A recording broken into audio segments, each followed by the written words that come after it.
how do we define intellect? Do we really have intellect? Or This do is- we really choose to believe that we have intellect? This is a beautiful question. Actually, intellect has also been viewed in two different ways. One is the way the mystics look upon it, and the other is the way scientific thought looks at it. From the perspective of scientific thought, intellect is the ability to discriminate, the ability to categorize, the ability to rationalize, the ability to find out the sequence, cause and effect sequence, look at temporality, look at spatiality, look at logicality, Right. look at all these dimensions. So in that way, yes, it is, because you're able to do it. Yes, true. So it proves itself by its actions. But then, there ends the scientific man's Definition. field, domain of activity. The scientific man is hemmed in by the barriers he imposes upon his thoughts. Now, how does the mystic or the mystics, how do mystics look upon intellect? You must be aware of the Puranas. Yes. India is a great country in the sense truth in India was communicated in different forms. Okay. In the times of the Vedic civilization, truth was expressed through symbols. These symbols survived by virtue of the fact that they were symbols. And because these symbols could outdo the depredations of time, today we have the ability to break these symbols, decode these symbols, and go back to the meanings that these symbols represent. In the Vedic age, intuition was the mode of enquiry of truth. So, the intuitive perception was seeing the truth, becoming the truth, embracing the truth, and then speaking the truth. And it was spoken in the form of symbols. The Vedantic stage was the time of the Upanishads, where intuition had gone. It was lost. The faculty of intuition was lost. The next best faculty of mind was intellect. Now, what does intellect do? As we were just now saying, it discriminates. It is logical. It takes sensory data, processes it like a computer, puts it also in categories, draws inferences. It did all this.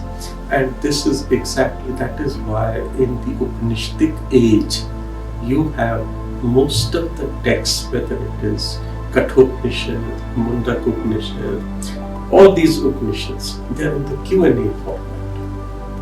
Okay. Question and answer.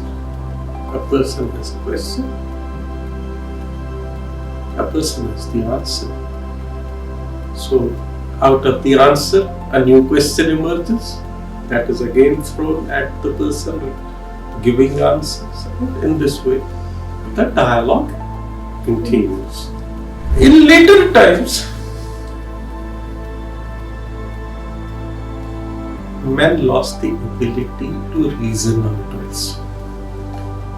So they started now how to tell the truth to these people who were not intellectually inclined.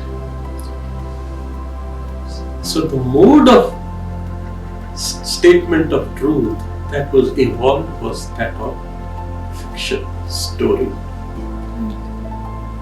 So what came out was Puranas. So in the Puranas, you have metaphorical presentation or even metonymic, that is poetic expression, fictional presentation or representation of truth. And when you look at the Puranas, most of the stories, and you find many of them telecast on television as well, you find a character there, Indra.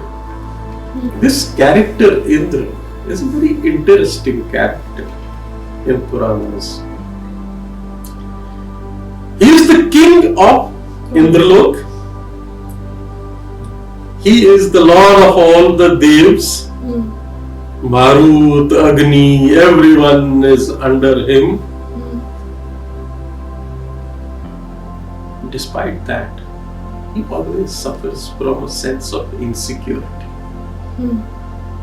The moment any individual anywhere in the world engages in sadhana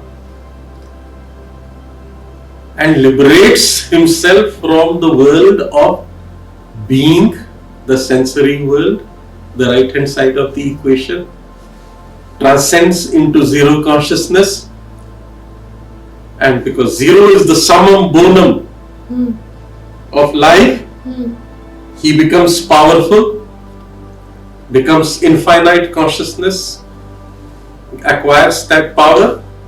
Indra becomes jittery, that this man is out to deceive him.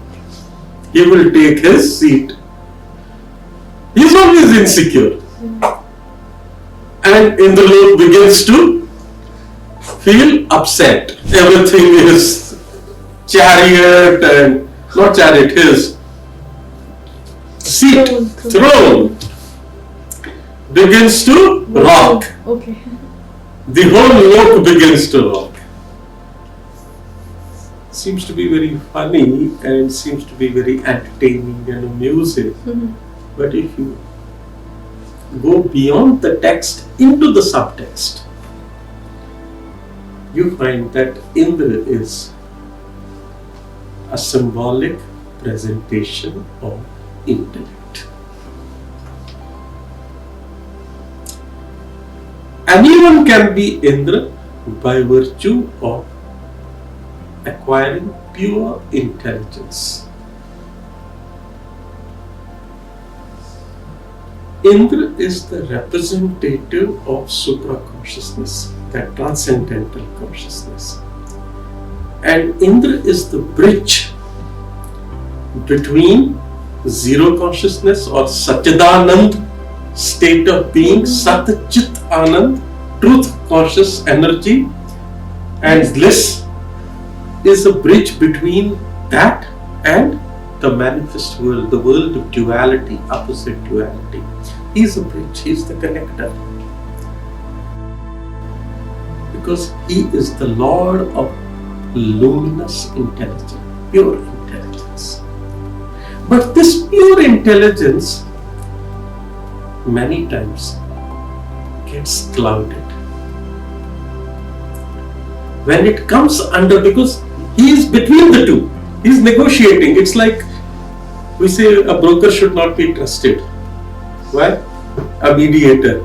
You never know whether he is going with one side of the party or the other side. Whose side he is, nobody trusts him. Everyone views him with suspicion. So is the case of Indra. As long as he is anchored in that zero consciousness or Satchidananda reality, he is very calm, composed.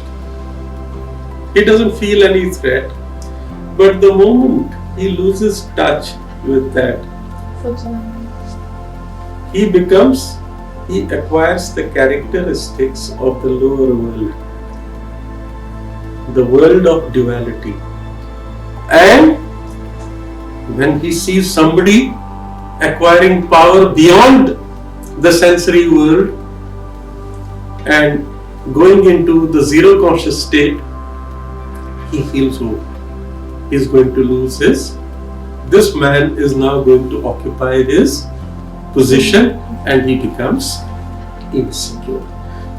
What I wanted to tell through this story was that the Indian concept or the Eastern concept has been that pure intelligence is a higher faculty than the intellect which operates through